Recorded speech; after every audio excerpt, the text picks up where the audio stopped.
रस हिंदी ग्रामर में ये एक ऐसा टॉपिक है ना जो सुनने में ही बड़ा सूखा सूखा लगता है ना। पर फिक्र नहीं, आज इसको एकदम आसान और मजेदार बनाने की कोशिश करते हैं। तो आज का हमारा प्लान क्या है? सबसे पहले समझेंगे कि भाई ये रस है क्या चीज़, फिर इसके चार मेन कंपोनेंट्स क्या हैं, इमोशंस को कैसे मैप किया जाता है, मतलब रस और भाव का क्या कनेक्शन है, और हाँ, सबसे मज़ेदार पार्ट, रस को पहचानने की कुछ ट्रिक्स और एग्जाम्पल्स भी देखेंगे, और आखिर में उस बड़े सवाल का जवाब ढूंढेंगे, इनकी गिनती आखिर है कितनी, 8, 9 या 11? तो सबसे पहला और सबसे ज़रूरी सवाल, रस का मतलब होता है एसेंस या इंजॉयमेंट, है ना? तो फिर इसे पढ़ते हुए मज़ा क्यों नहीं आता? मतलब ये इतना बेस्वाद क्यों लगता है? ये प्रॉब्लम बहुत कॉमन है, पर आज इसका हल निकाल कर ही रहेंगे। तो चलिए इसमें थोड़ा फ्लेवर, थोड़ा स्वाद वापस लाते हैं। ठीक है, तो सबसे पहले सेक्शन पर आते हैं। रस आखिर है क्या? इसे कहते हैं कविता की आत्मा। यहां पर रस को दो तरीकों से समझते हैं। एक तो है बिल्कुल सिंपल वाला आइडिया, किसी भी कविता को पढ़कर या सुनकर जो फीलिंग आती है ना, बस वही रस है। और दूसरी तरफ है इसकी प्रॉपर साहित्यिक परिभाषा, विभाव, अनुभाव और संचारी भाव के संयोग से रस की निष्पत्ति होती है। अब ये सुनने में थोड़ा मुश्किल लग सकता है, लेकिन हम इसे आगे एकदम सिंपल तरीके से समझेंगे। और ये बात कितनी सही है, रस को काव्य की आत्मा या प्राण तत्व माना जाता है। मतलब ये सिर्फ कोई ग्रामर का रूल नहीं है, ये तो पोएट्री की जान है, उसका दिल है। अच्छा, तो अब ये तो समझ आ गया कि रस कितना जरूरी है, पर ये बनता कैसे है? चलिए देखते हैं इसके चार कोर कंपोनेंट्स को, जिन्हें हम इमोशन के इंग्रेडिएंट्स भी कह सकते हैं। ये हैं रस के चार अंग या हिस्से, स्थायी भाव, विभाव, अनुभाव और संचारी भाव।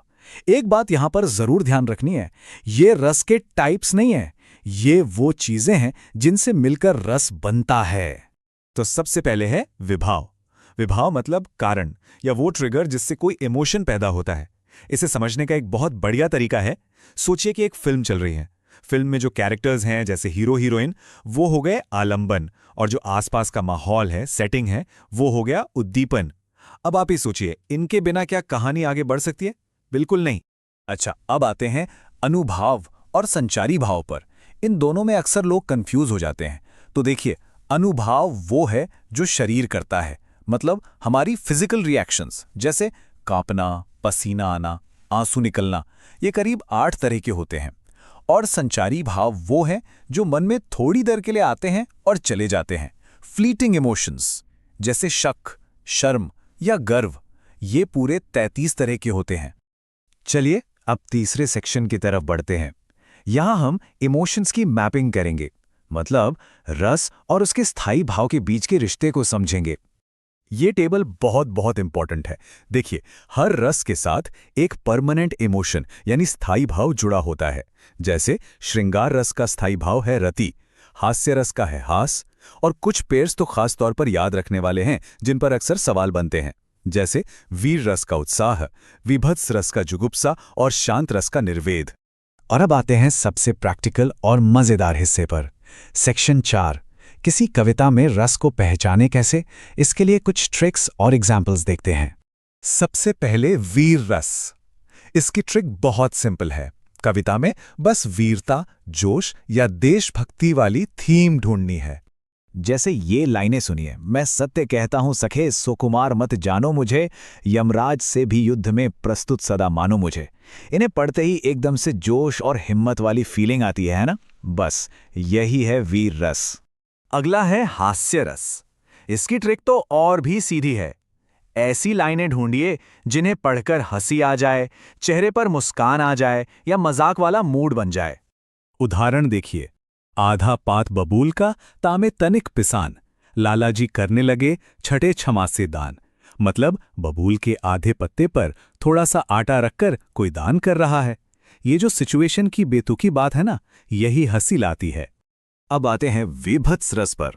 इसकी ट्रिक है ऐसी इमेज या कल्पना ढूंढना जिससे मन में नफरत, घिन या डिगूस्ट वाली फीलिंग आए। और इसका ये उदाहरण काफी ग्राफिक है। आंखें निकाल उड़ जाते, क्षण भर उड़कर फिर आ जाते, शव जीभ खींचकर कौए चुभला चुभला कर खाते। ये जो इमेज है, ये जानबूझकर ऐसी बनाई गई है ताकि पढ़ने वाले के मन में घृणा का भाव पैदा हो। चलिए अब अपने आखिरी सेक्शन पर चलते हैं और उस एक सवाल को सुलझाते हैं जिसमें हमेशा कंफ्यूजन रहता है। रस की असली गिनती कितनी है, 8, 9 या 11? ये चार्ट सब कुछ क्लियर कर देगा। देखिए, भरत मुनि के हिसाब से 8 रस थे। जो सबसे कॉमन और स्टैंडर्ड नंबर माना जाता है वो है 9। और आजकल 11 रसों को भी मान्यता दी जाती है। तो एग्जाम के लिए क्या याद रखना है? जब तक कुछ और न पूछा जाए, 9 ही सबसे सेफ और सही जवाब है। तो आज की सारी बातचीत का निचोड़ क्या है? सबसे बड़ी बात यह है कि रस सिर्फ एक ग्रामर का रूल नहीं है। ये असल में कविता के इमोशनल दिल तक पहुंचने की एक चाबी है। तो अब जब ये सारे टूल्स हमारे पास हैं तो सोचने वाली बात ये है कि अगली बार जब कोई कविता पढ़ेंगे तो उसमें कौन सा रस ढूंढ निकालेंगे।